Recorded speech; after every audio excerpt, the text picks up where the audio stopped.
Welcome everybody who has joined, and I'm really happy to have this conversation with Kathy today again.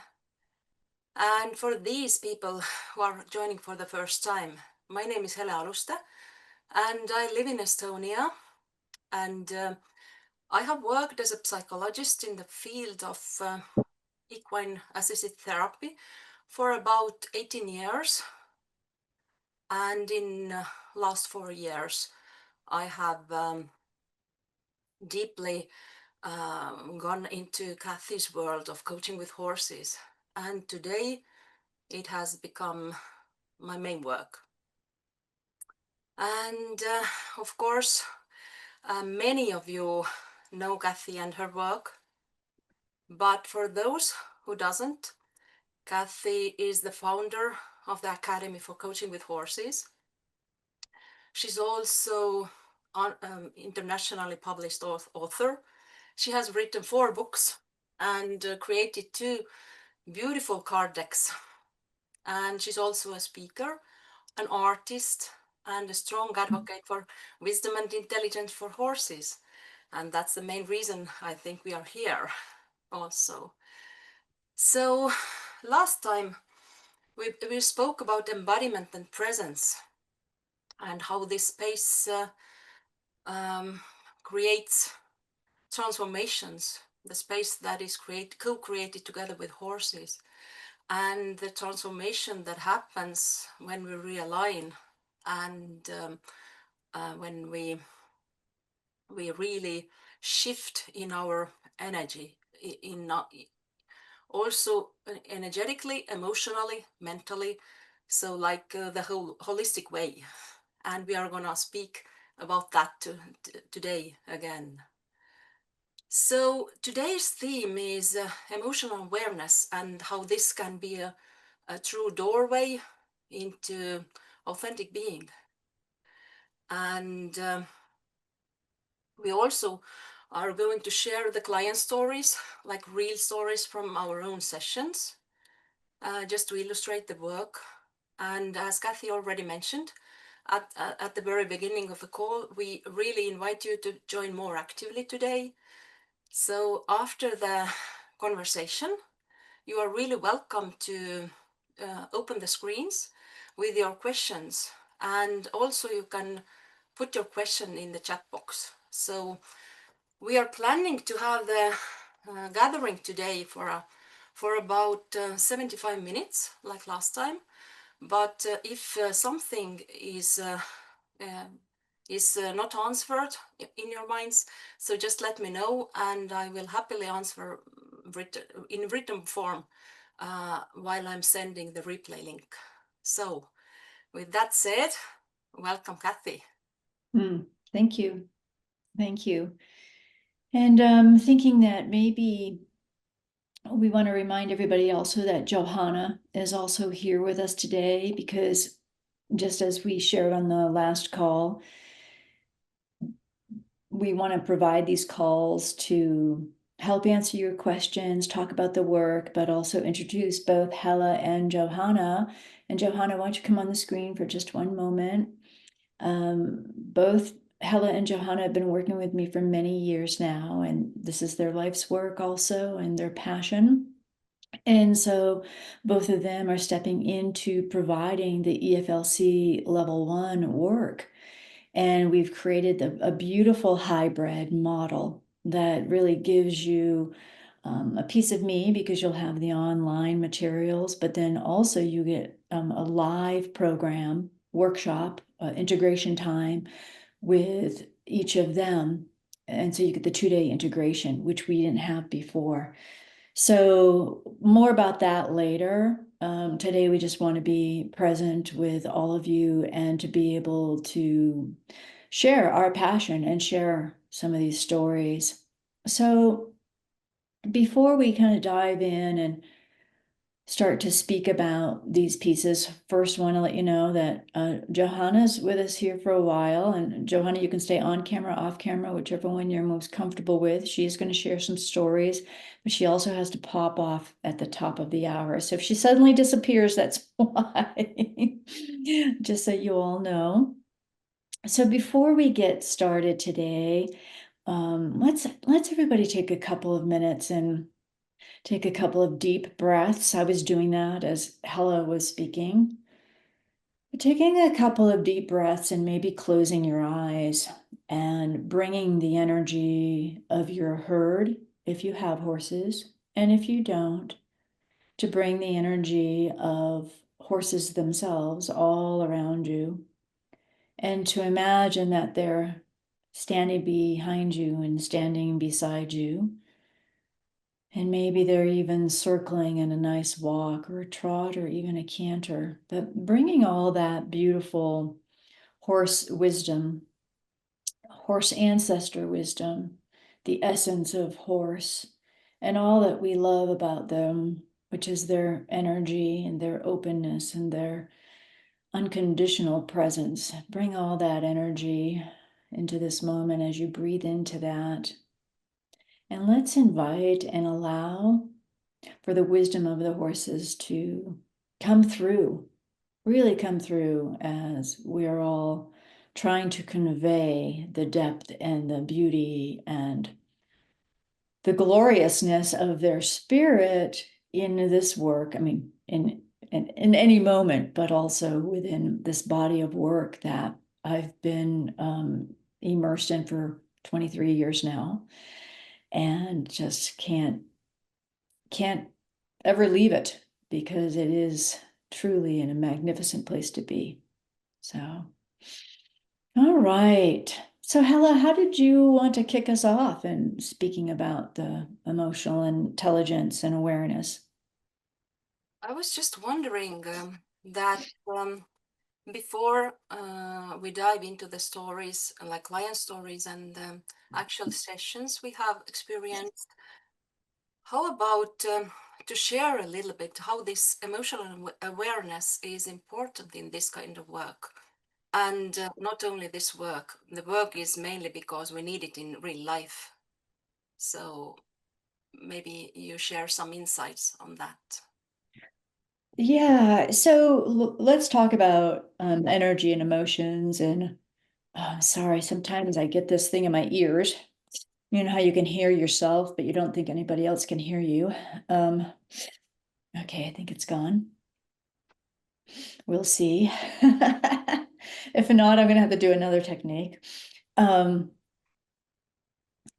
Most of us who have been around horses understand how easily and readily they can read what we're carrying inside of our body. And that's the energy that we're carrying inside of our body. And the energy that we carry inside of our body is a combination of what we're thinking and what we're feeling. And what we think and what we feel is based on how we're perceiving the world around us. So it's a very holistic experience that we're having every moment of our life. And horses are very pure beings. They are paying attention to all of the nuances that are in their environment. The individuals, the trees, the birds, the animals, other herd members, they're always paying attention. And they're not, oh my goodness, I'm so sorry, this just happened. Sometimes when I do a meditation, it happens. Now, let me just ask for that to be cleared out. Okay. So they're always paying attention, and they're always having the awareness of what's going on, because for them, they need to in order to survive and also to thrive. They are animals that are preyed upon. So this ability to understand what's coming at them, what's around them, what's showing up in their world, sensing something from really far away, whether it's a change in the weather or even another animal, all of this protects them. So they're finely tuned. And as many of you know, those horses that come in from the wild are so much more highly tuned than those horses that have been domesticated. But within their makeup is this ability to really perceive beyond the mask that we often wear. And the mask is when we try to make things happy in our life when we're not really feeling happy, or we try to be pleasant when we're not really feeling that pleasant, or we try to be kind when really underneath maybe we're a little bit angry or resentful or bitter. Sometimes people say fake it till you make it, and there is some validity in that. But when it comes to horses, you're much better off to be 100% congruent in your relationship with your horses than try to fake it till you make it, because you can't fake it with horses. They know what's going on inside of you, and often they know what's going on inside of us better than we know what's going on inside of us. So when it comes to working with horses, in this particular, like our level 1 program is very much focused on emotional intelligence, emotional awareness, because in my opinion, it is the language of equus, it's the language of horses, and I feel that everybody would benefit so greatly, and the horses would also benefit so greatly if we all have the means and the ways to increase our emotional intelligence. We all have some emotional intelligence, but in the 23 years of, well, actually, it's 30 years of teaching and coaching people with emotional intelligence, I have found that we might have emotional intelligence in one way, but not in another, or we might be savvy at one emotion, but not another. So the more we can realize what we carry in our body and how we're carrying that, the more we can understand the impact that we're having on our horses and on other people. Because there is an invisible language happening all the time in this world. And it's based on the energy. And the energy, again, that we carry is based on how we perceive the world, the thoughts that we carry in our mind, and the emotion that it creates within our system. So when we open up to work with people with horses, or we even just want to deepen our own relationship with our horses, the ability to be embodied, the ability to be okay with what we're feeling, even when it feels very uncomfortable, is a very important part of the journey.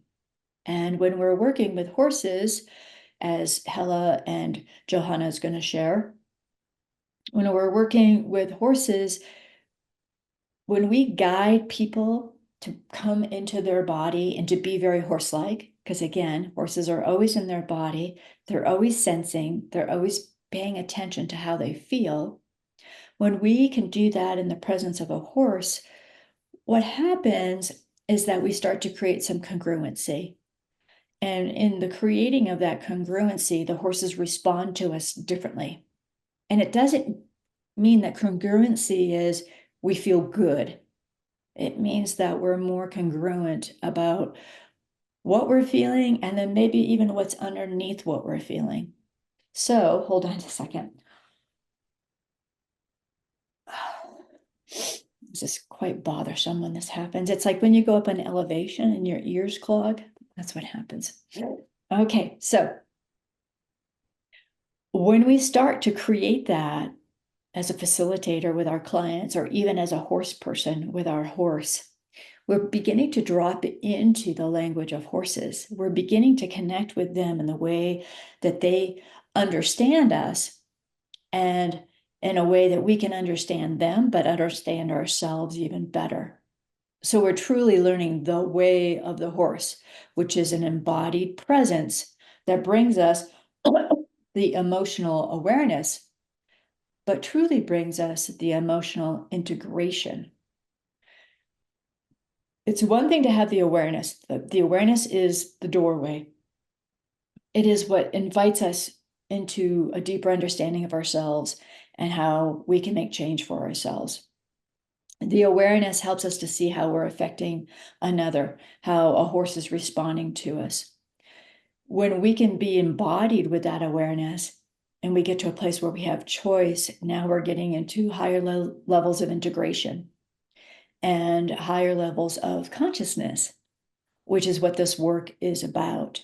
And the horses guide us. They guide us by how they respond to us physically, how their demeanor is, how their breath is, how they reach for us or walk away from us. When they lick and chew, they drop their head, they swish their tail. all of these signs are very significant, and they usually happen at very significant times when we're working with people.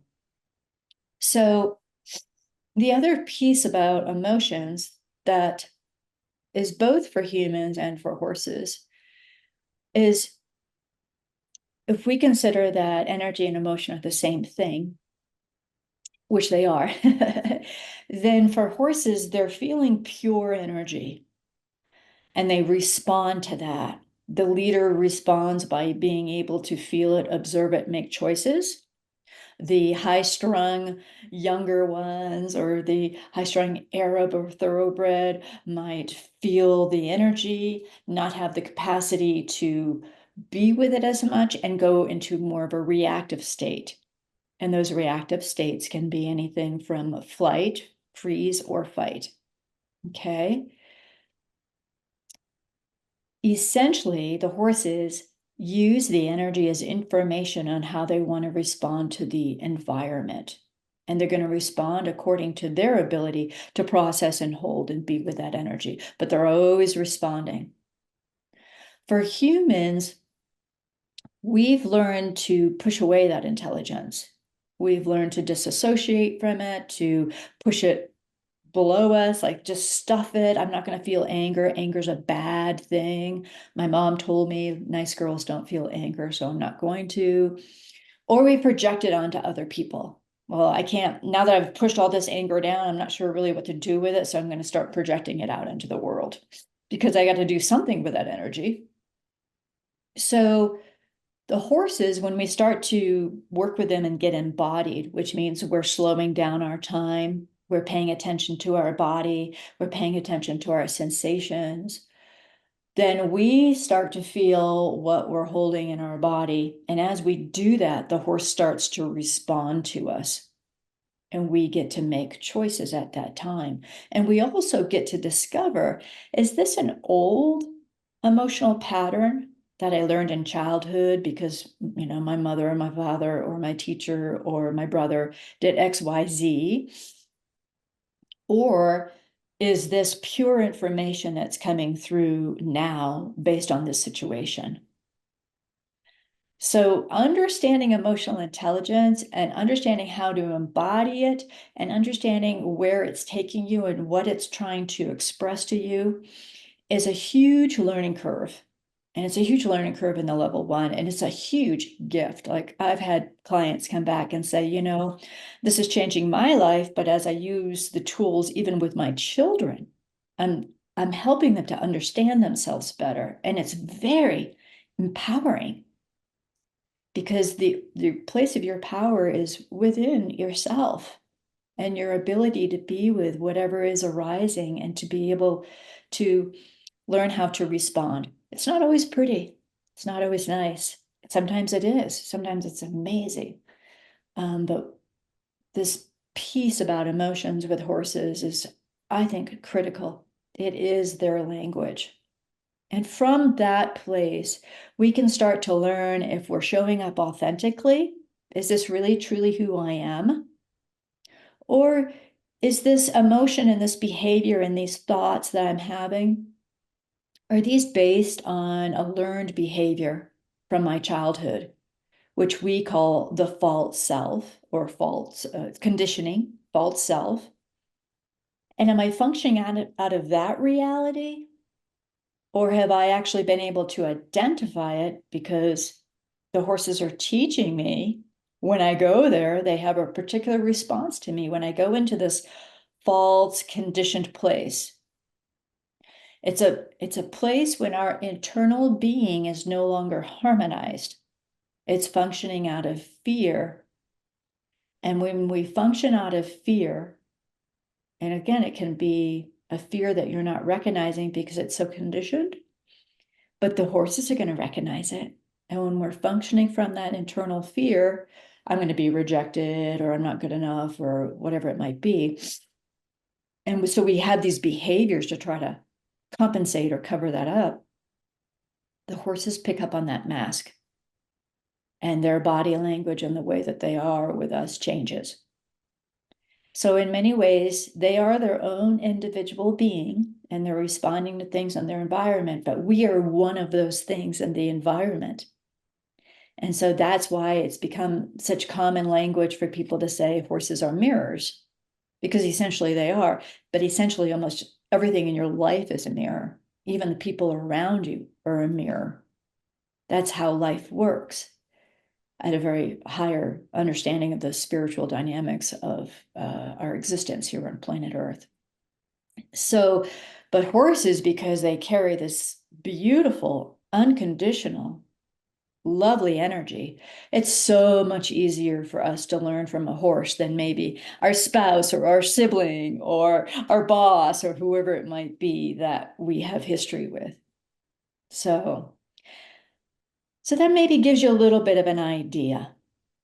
Horses are incredibly intelligent with their emotions. Human beings have the capacity, have intelligence with some emotions, but most human beings need or would benefit from learning how to come deeper into their body, really be able to feel their emotions and the sensations that go with them so that they can be guided by those emotions and invite the emotions, invite the understanding of the emotions, so that then they have freedom over the emotions. That's the gateway to freedom, is the embodiment of them. It's really being able to be with them.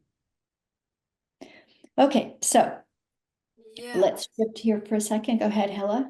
Yes, this is such a uh, deep understanding that you share, and I'm pretty sure we all can re-listen and re-listen, and each time we hear different things.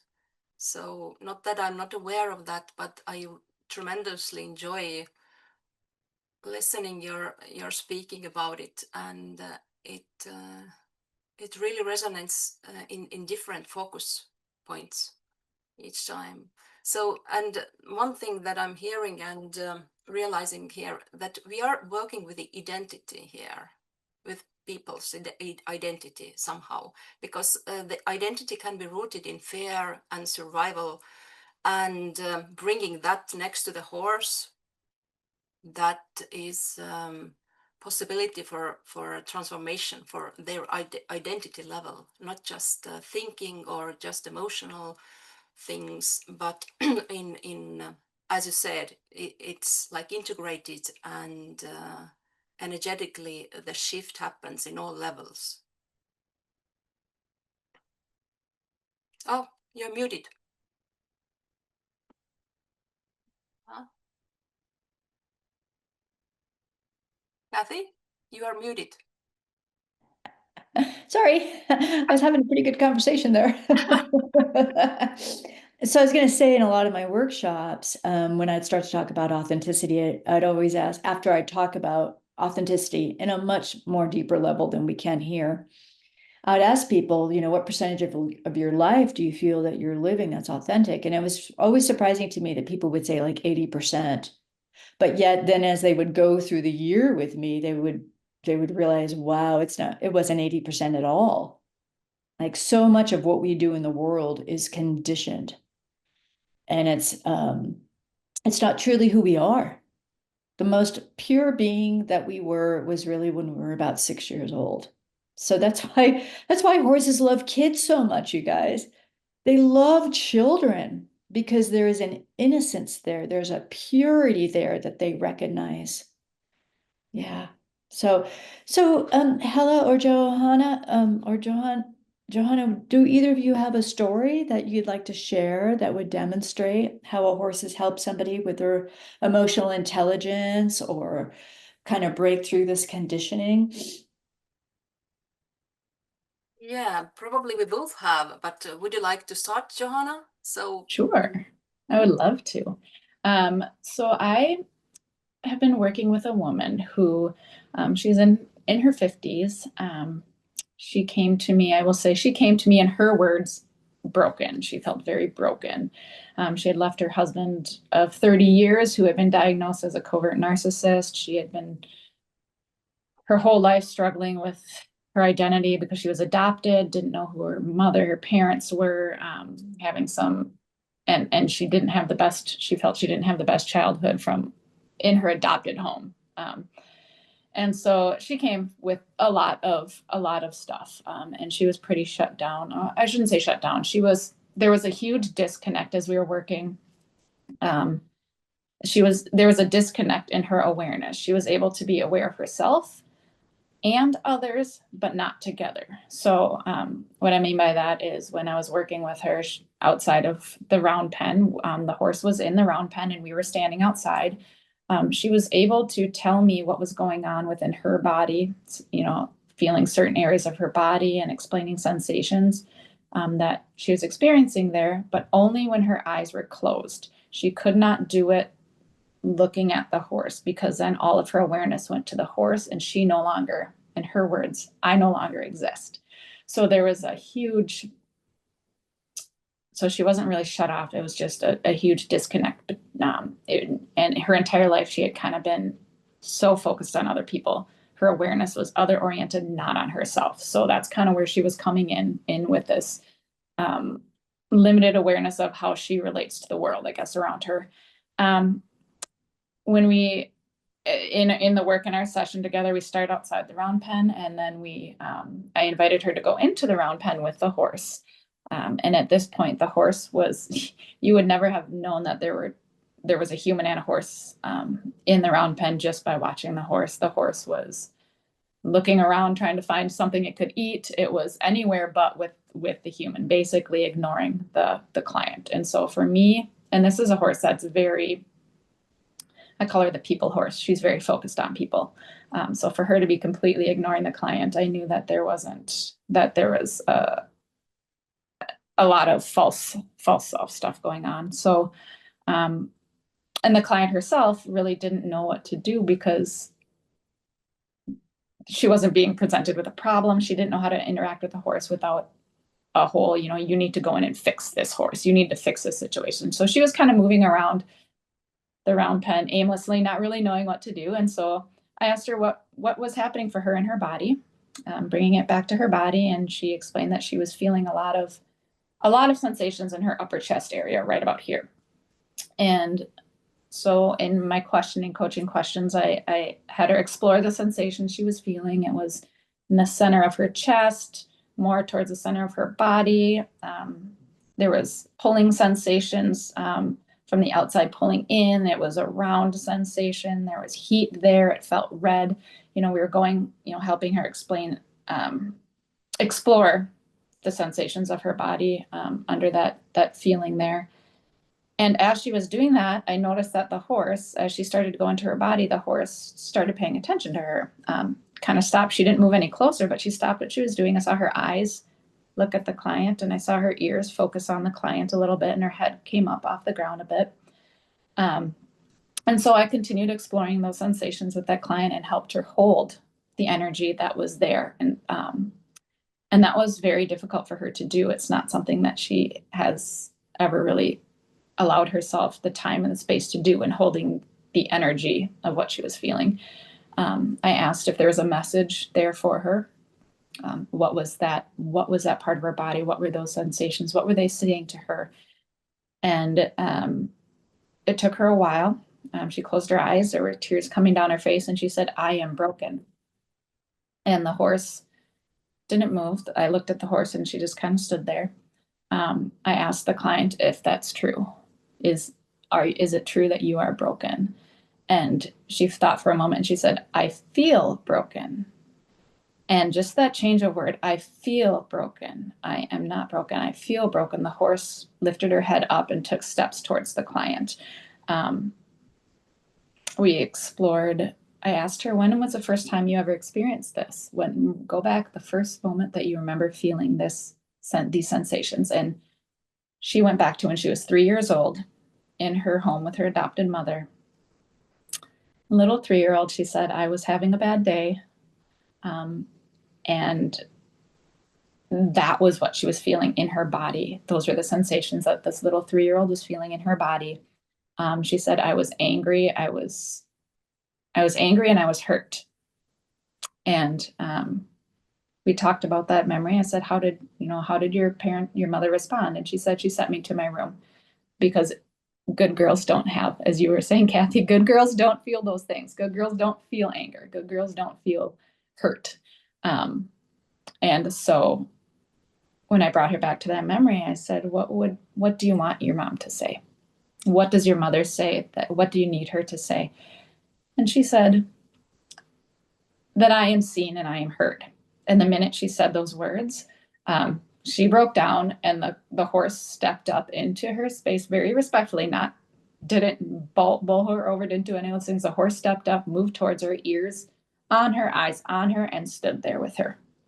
And to me, that was very powerful, because the horse, as she was able to hold those sensations, hold the emotions with that memory, and then say what those feelings were telling her, what she needed to hear in order from those is that you are seen and you are heard. I am seen and I am heard. I had her walk around the round pen. I said, I want you to embody that.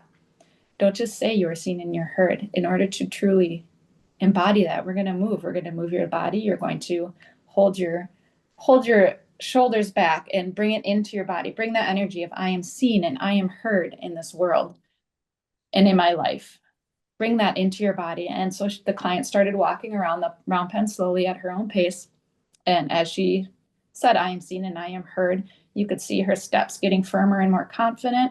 Her shoulders came back. She was head straight, looking where she was going. And the horse that had previously been ignoring her started following her around the round pen. The client stopped at one point, and the horse stopped at the exact same moment she did, about an arm's length away from her, which for this horse is very respectful.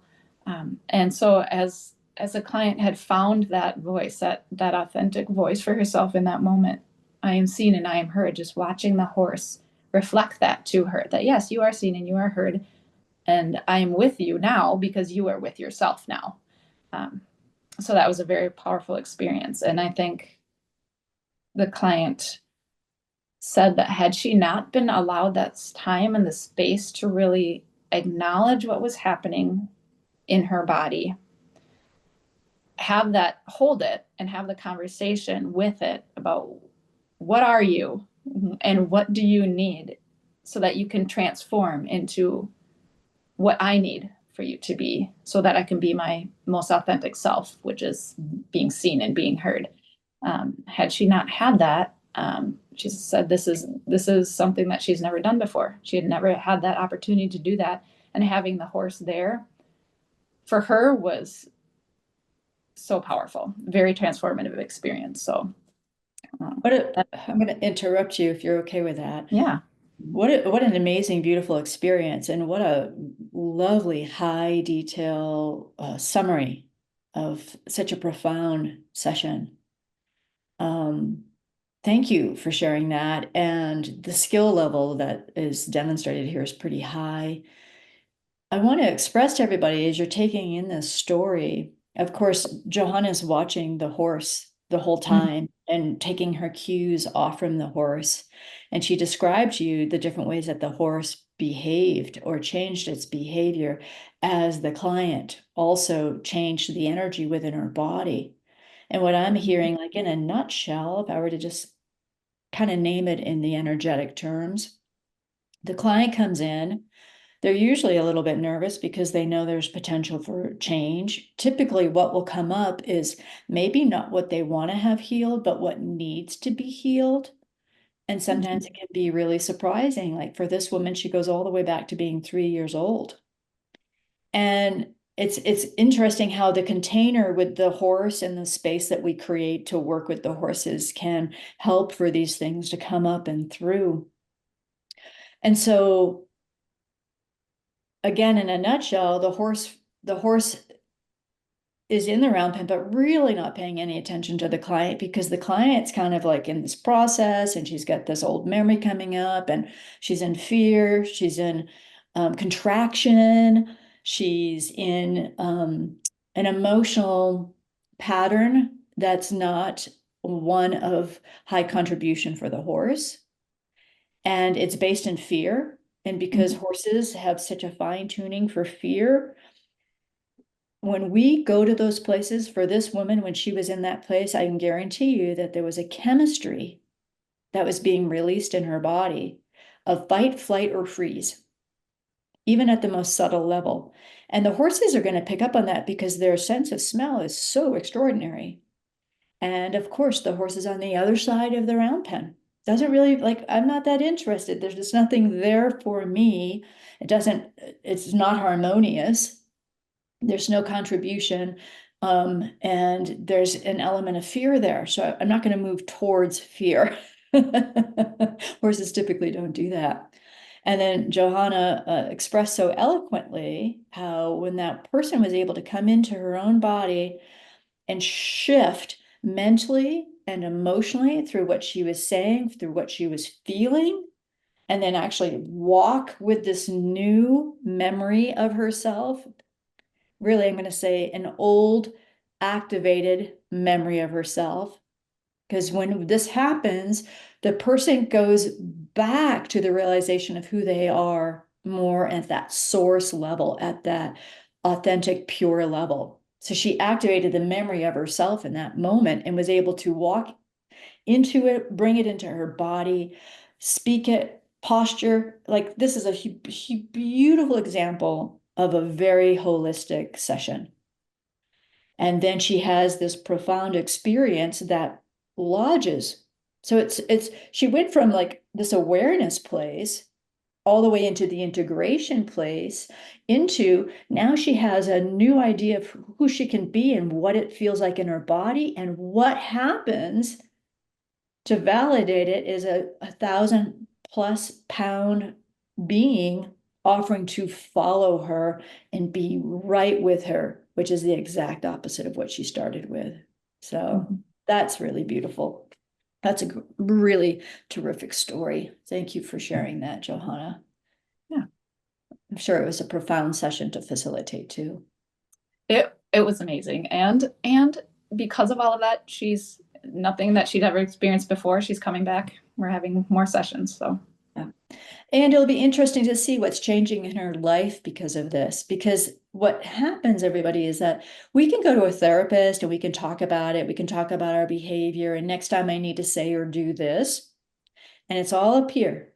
But when we are with a horse, as a facilitator, what we're helping people do is realize what's going on that's not working, and then create a new reality by having a different voice, a different feeling, a different action.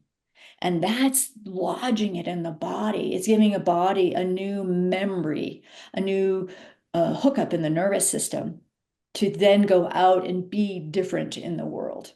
And to me, this is what's so powerful about the work. The horses just bring us right through that process. So lovely. Thank you so much. yeah, you're welcome. All right, Hella, what would you like to share? It might be a little bit different or similar, but let's share. This is wonderful. I love this. Yes, I would say it's both different and similar. It's also, I decided to pick up that story because it's somehow quite common as well to this work or what I have experienced. So there was a woman who just came, I would say, out of curiosity. She wasn't broken in that sense. She declared that she has done several years of therapies and self-development work. So she was really, really just there to experience what it is, this coaching with horses. And after we did the attunement together, she felt ready to step into the round pen. And she had the desire to create a connection with the horse. And horse was totally okay with that. Actually, translating this sentence, horse wasn't bothered by that desire. So horse just stood there quietly, like in dozing or having a quiet moment, relaxing. And the client approached the horse, and she tried in her own way to create that bond she was really eager to experience.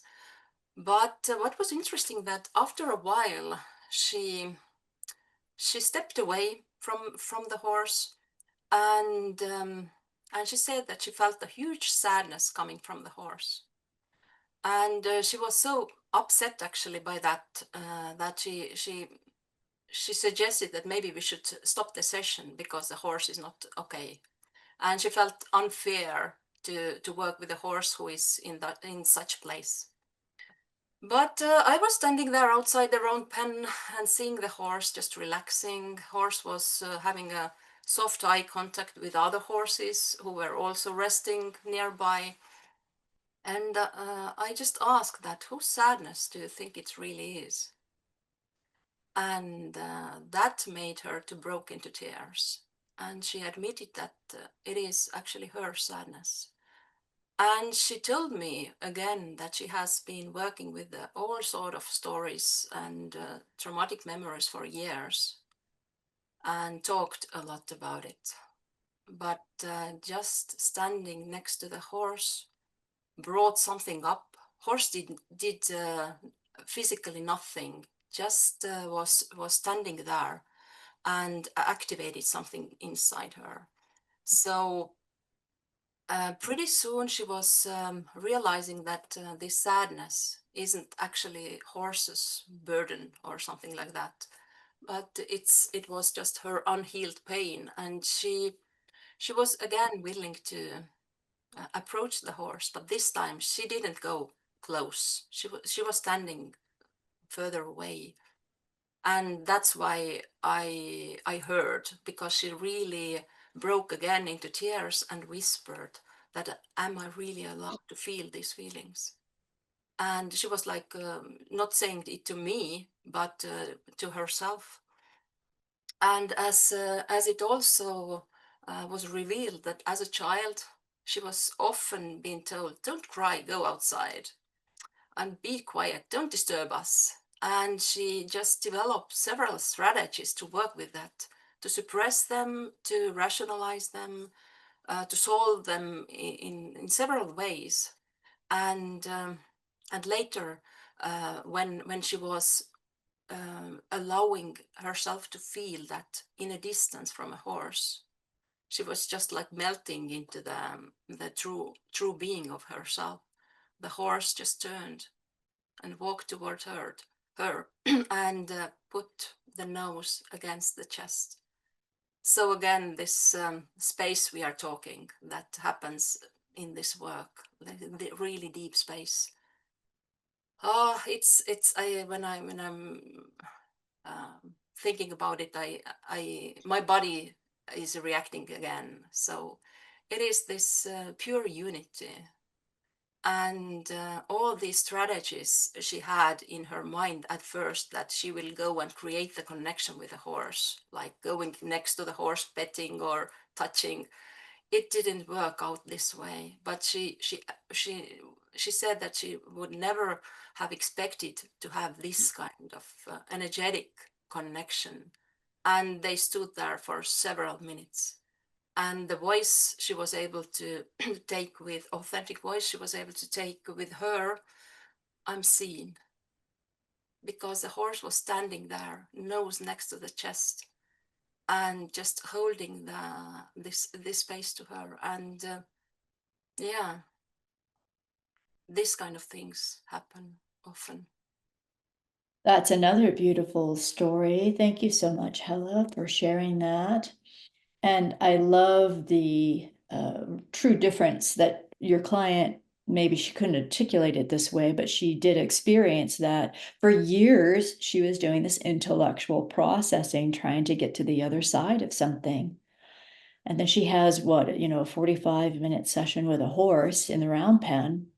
And it happens, maybe having all the intellectual understanding helped, but I find it typically doesn't matter.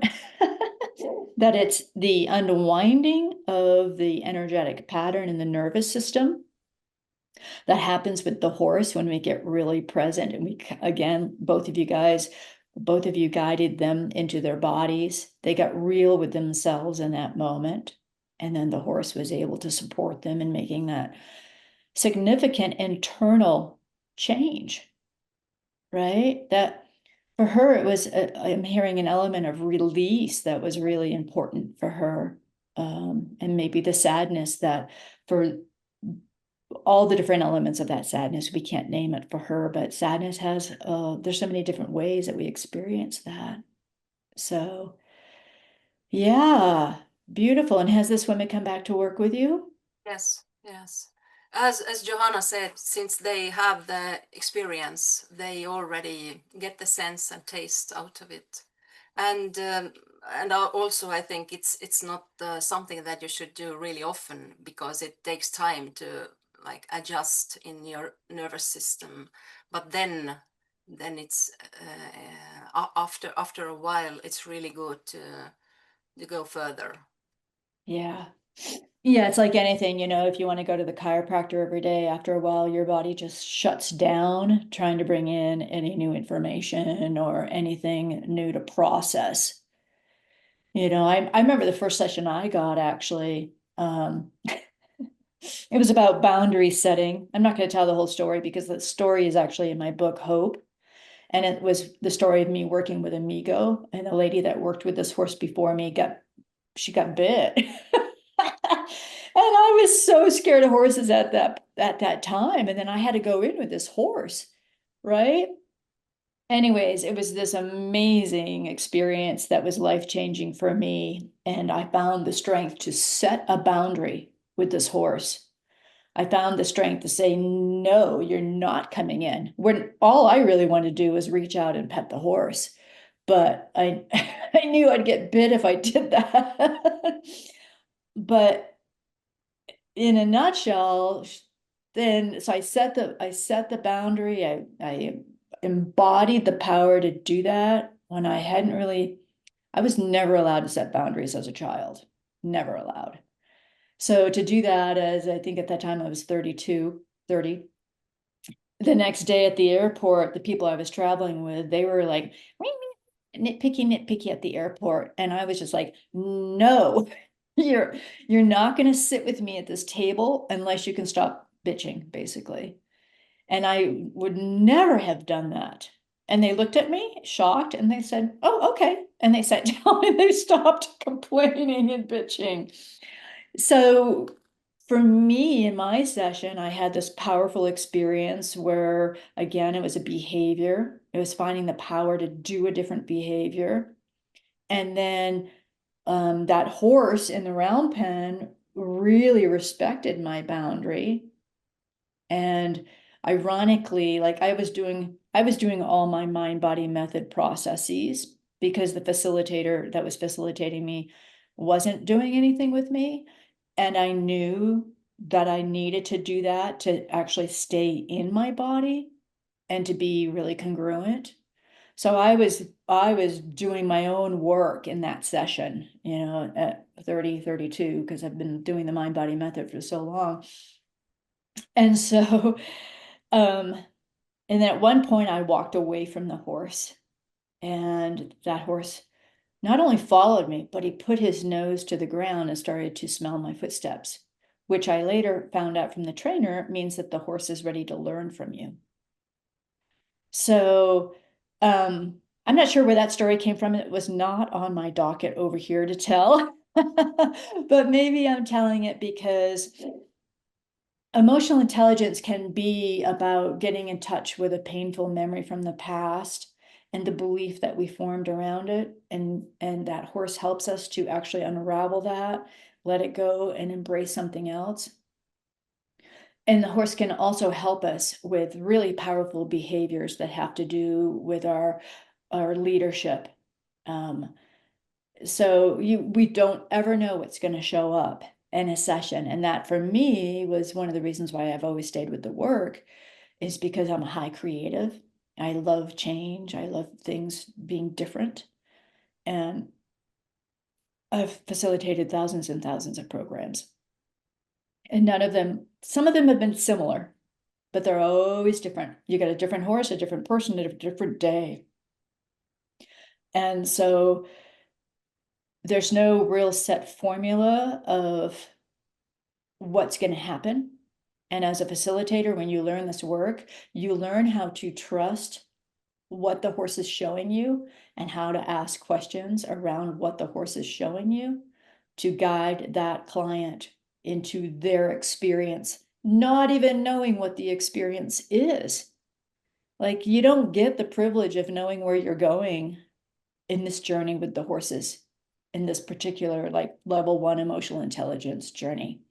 And it's profound to learn how to let go of having to have the answer as a facilitator and to connect with the horse at that deeper spiritual communication level, and to have the confidence in knowing that it looks like nothing is happening in the session, or it looks like there's nowhere to go, or I'm not sure what all these pieces mean, but somehow it always comes together if you follow the horse's lead. So, yeah, these are beautiful stories, you guys. I'm sitting here just like, my heart's just really filled and feeling very warm right now. I'm gonna start to tear because I've never actually done this with any of my graduates, and the two of you have been so dedicated, and I know that you're beyond ready to share this work with other people, and your understanding of it is so deep, and you've been so dedicated. So thank you for sharing your wisdom today. And hopefully, we're going to hear from some people here in a moment. And if you do want to ask a question or make a comment, please go ahead and raise your hand on the side thing, or put something in the chat, and then Hella will make you live, or I'm not sure how we're doing it. But yeah, let's go to Q&A. Does that sound good, Hella? Yeah, absolutely. And I'm just I have also got some questions. Some people has reached out, and maybe before people. Actually, I think it's good time for everybody to come on screen as well. Screen, so we If can. that's what you'd like to do, go for it. Yeah. I think everybody can just yeah, we are Hi, seeing. Oh, Robin. hello. Hi, Carolyn. Wonderful. Here comes everybody. Yay. Hi, Kirsten. Hello, Charlene. Everybody else, go ahead and take yourself off the camera and unmute yourself. Oh, well, wait before you unmute yourself. Marika, welcome, or hello.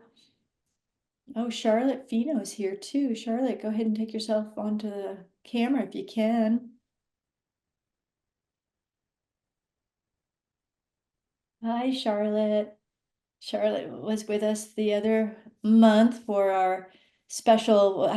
For those of you who don't know, I have the Inner Field course. It's well, it's kind of once a month or once every other month, but it's a beautiful class with meditation. I do some animal communication, and we do. I draw one of my cards from my card deck. I don't know where my card deck is today, but it's a really beautiful class. Hella and Johanna have come a bunch of times. So if you'd like to do something like that, feel free. It's on the website. Okay, I think we probably have everybody that wants to join on their camera to join. Adrian, if you want to, go ahead. If you don't, that's fine too. And Hella, how do you want to do this? For a start, maybe I will ask the question that I have been asked, and it is about the readiness to join this training or this work. Several people has asked that if they are not like trained therapists or coaches or trained horse specialists, they are just in the beginning in the route.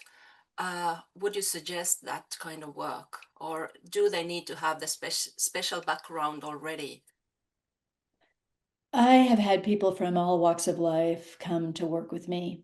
And mind you, the level 1 is a pretty profound, deep program.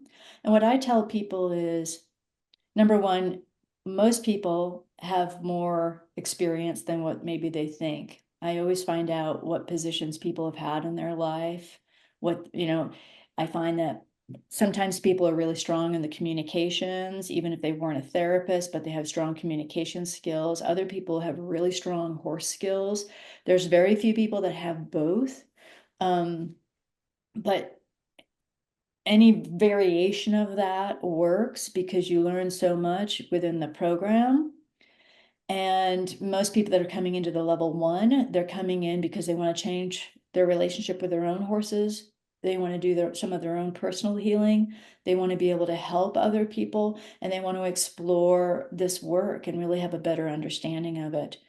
And for those people that don't have a therapist or a coaching background, coming into the level 1 really will show you what you need, and if you do want to go forward into the whole program, which includes coaching skills. So I don't let anything stop people from having conversations with me, and I'm sure Hella and Johanna feel the same way. Have a conversation with them, and let's see where are the skills that you need to develop. For most people, it's actually confidence. And this program will develop your confidence for sure. So, but yeah, you're not required to have any particular training, as far as I'm concerned, to come in to do the level 1. Yeah. You just need to have the desire and a kind heart. Yeah. And most people, I know everybody on this call has that. So most people have it that are drawn to this work. This work's pretty special. So. Yeah, thank you.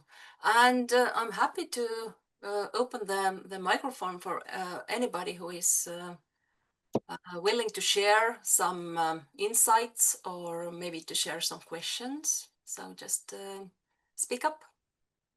Or go like this so we can call on you and we can see that you'd like to say something. That's what I like to do. Maybe you want to share something about the stories that you heard.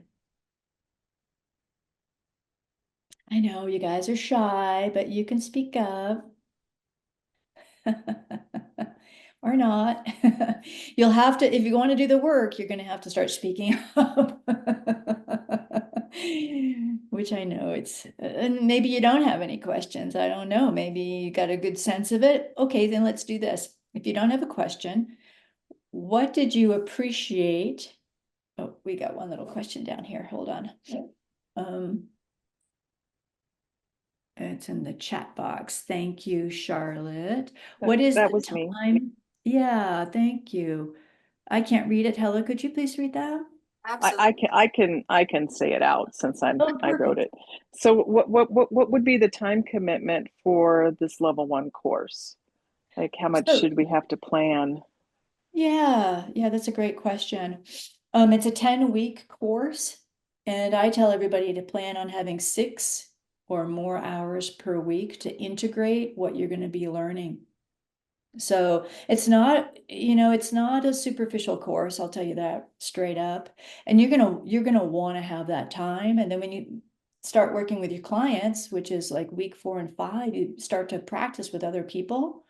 And we have it's all done. So step by step by step, we're going to build your confidence right through it. You're going to be working with other people. And at that time, you're probably going to want to have 8 hours a week, like a whole afternoon on the weekend that you're with the horses and you're having experiences with the horses in this way.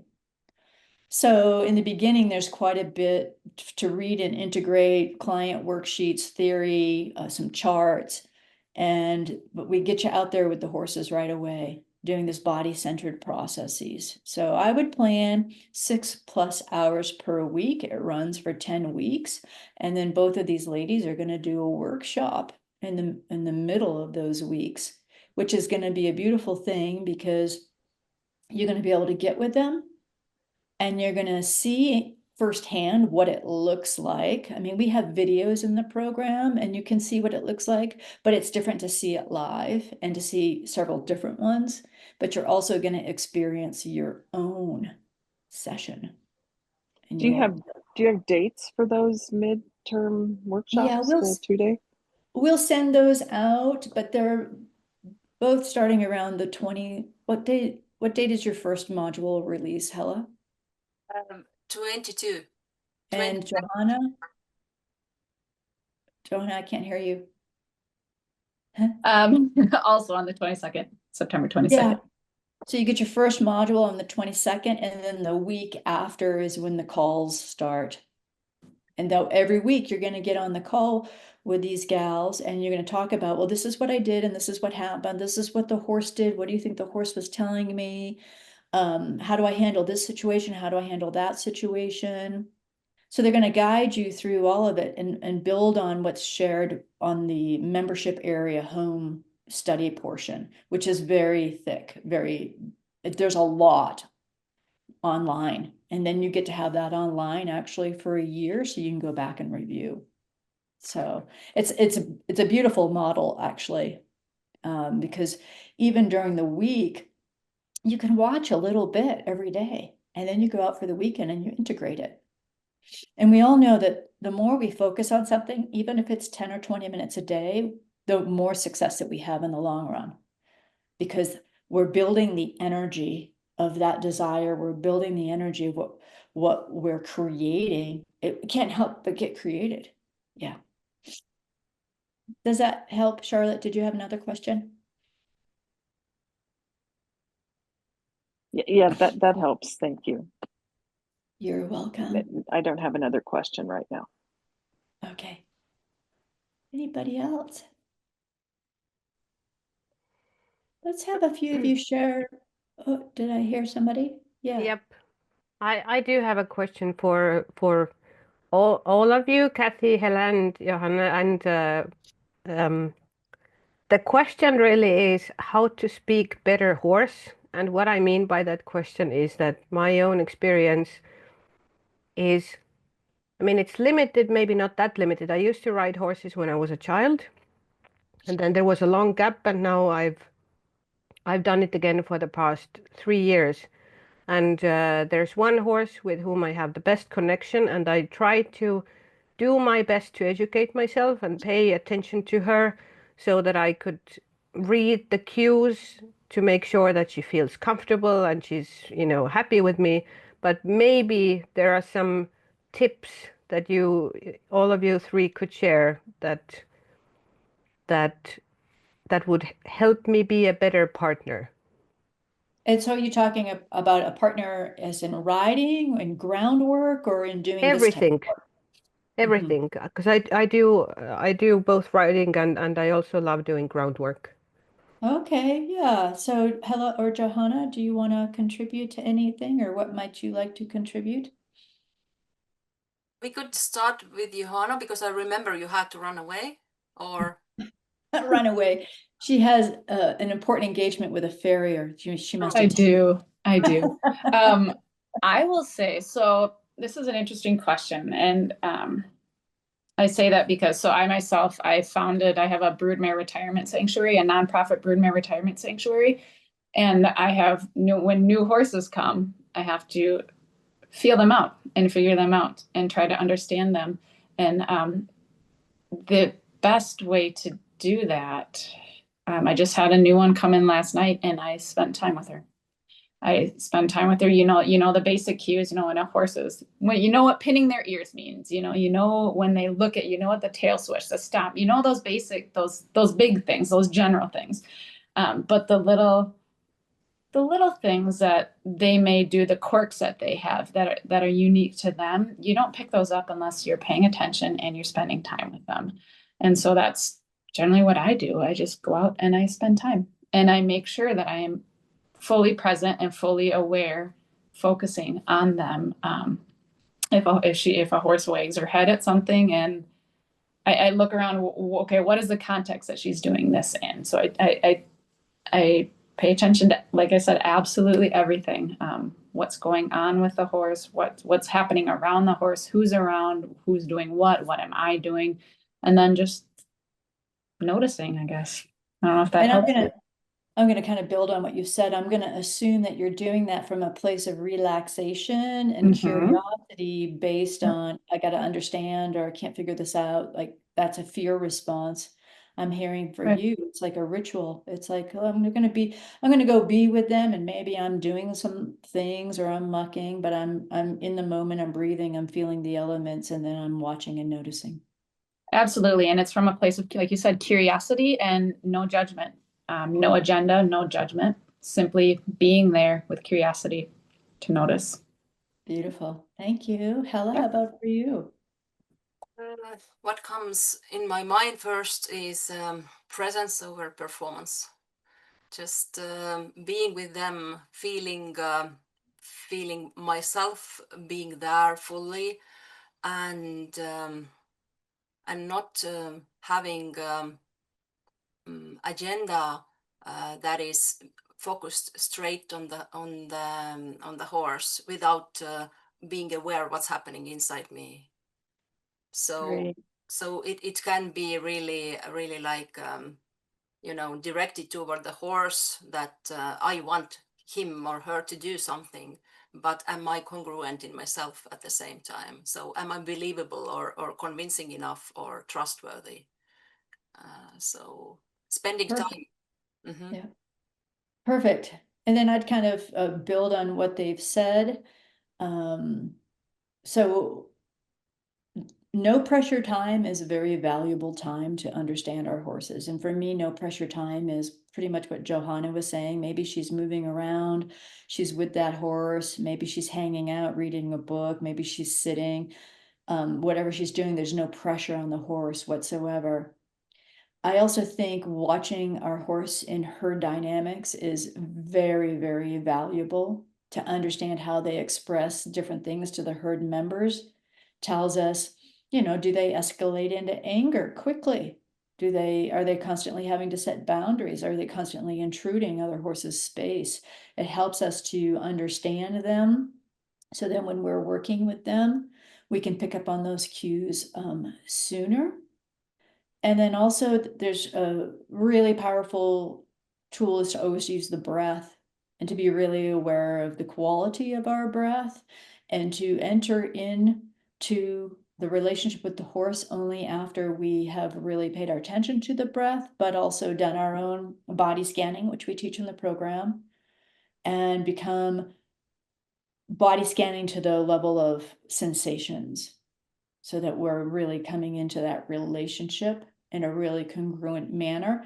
And then it's easier to distinguish, is the horse responding to something in the environment? Is he telling us about, or is he or she telling us something about their preferences? Or is that horse stepping into being a teacher for me? Right? Because there's all these elements that are happening all the time. So wonderful question. Thank you very much. And Robin, I think you had a question.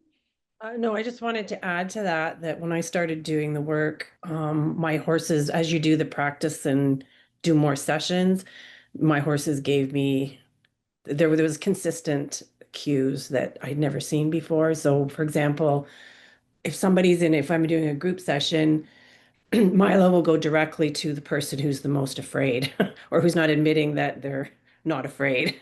And so I've picked up those little things now that I know if he directly walks over to somebody and starts playing with their hat or something, and then I can reassure them that, it's okay if you're afraid and whatever. But those little cues like that I've learned from the horse, as I didn't know that before, so I picked up a lot of his cues from the experience too. So that will come. Yeah. Yeah, exactly. And so this is more, how do we understand our horses in the equine facilitated learning work? Is they have a communication for it. Yeah. And there's some consistency in how they will communicate. Yeah. And there'll be consistency in some of the things that they will do.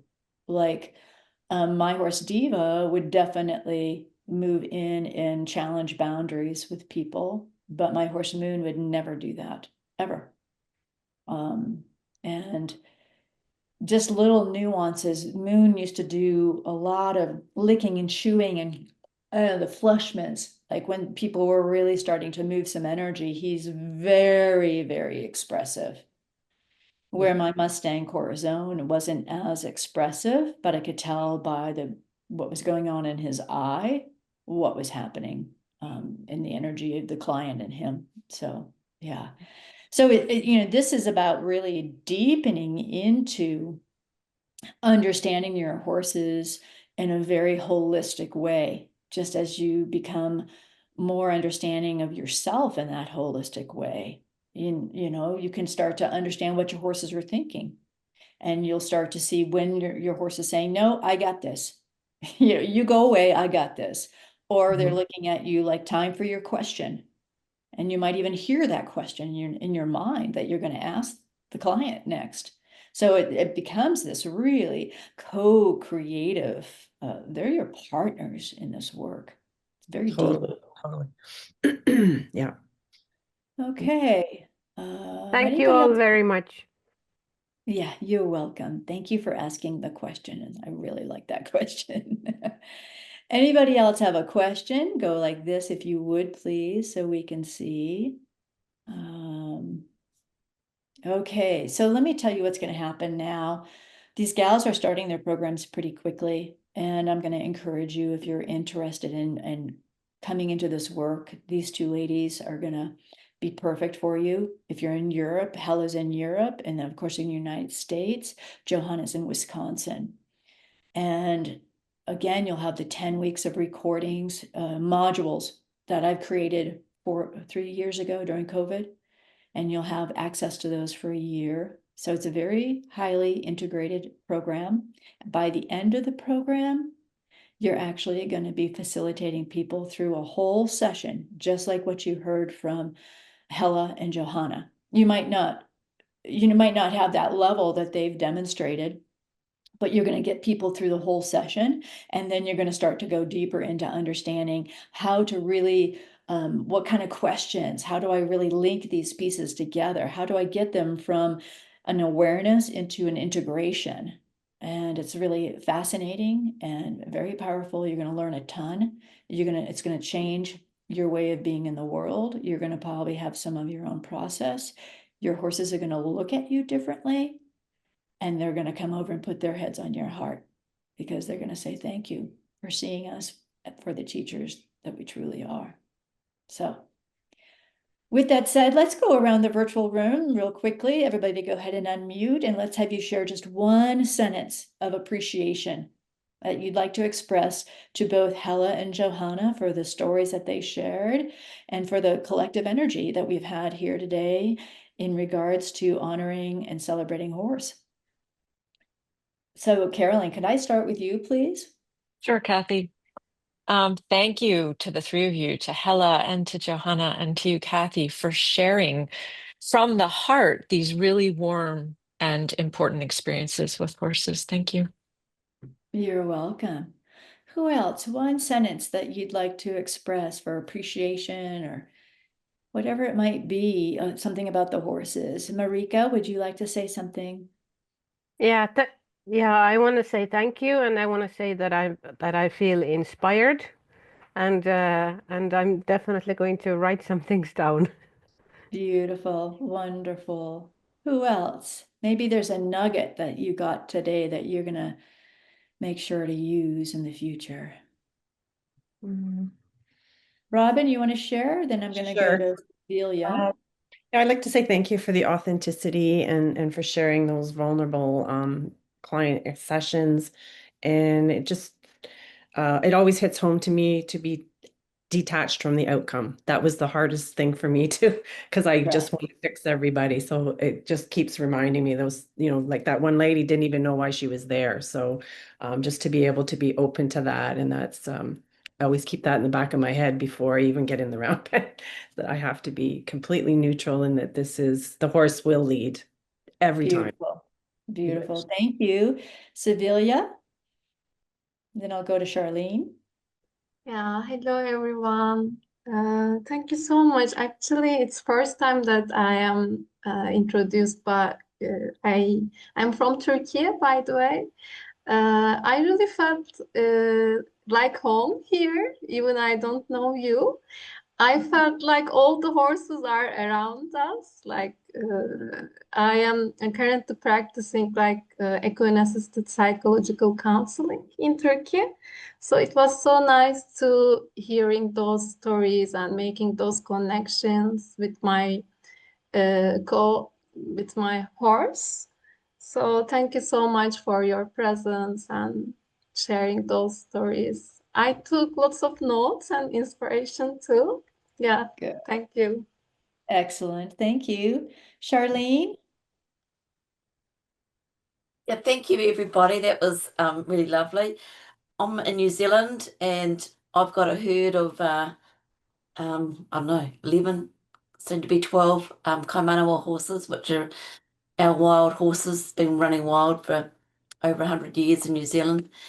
And yeah, they've taught me a lot with body language, and to listen to your stories today, and how you're getting that interaction with the people, and the communication from the horses has just been wonderful. And yeah, made quite a few notes as well. And listening to your stories, actually being able to also see myself in that position, and watching the changes within the people and the energy moving. And yeah, I'm a kinesiologist, and getting the kaimanawas has been the dream, to do equine assisted therapy work with them.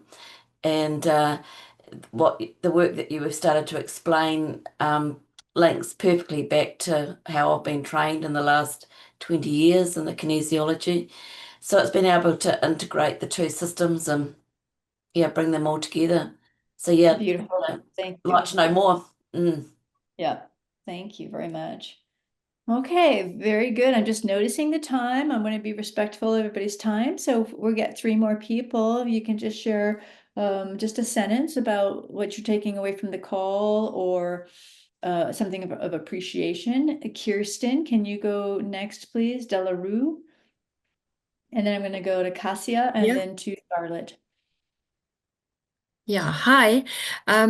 So yeah, I just want to say thank you for sharing these absolutely beautiful stories, and they really do touch my heart. And I've read 2 of your books, Kathy, with also similar stories, and there's a real desire in me to be like this in the world, to really appreciate my horses, or work together with them in that way. And it's I don't know, it really touches my heart. And there's a strong desire for me to be of service like that. It's beautiful Yeah. what you're doing, and Thank thank you. you for sharing and bringing us to this awareness. Thank you. You're very welcome, and I would highly recommend that you follow your heart, because the heart knows the way. And Hella's in your neighborhood, so reach out to her, okay? Yeah. Cassia, Thank how you. about for you? Yes, you're welcome. Casa, Casey, Cat, Kaisa. How about for you? Hello. Yeah, I would like to say that thank you, all of you. It's been amazing, and it really warms my heart, the connection with the horses you have. And I really want that as well with all of the horses I'm working with. Yeah, and you will, as you come onto the journey, right? Yeah, very good. Charlotte, how about for you?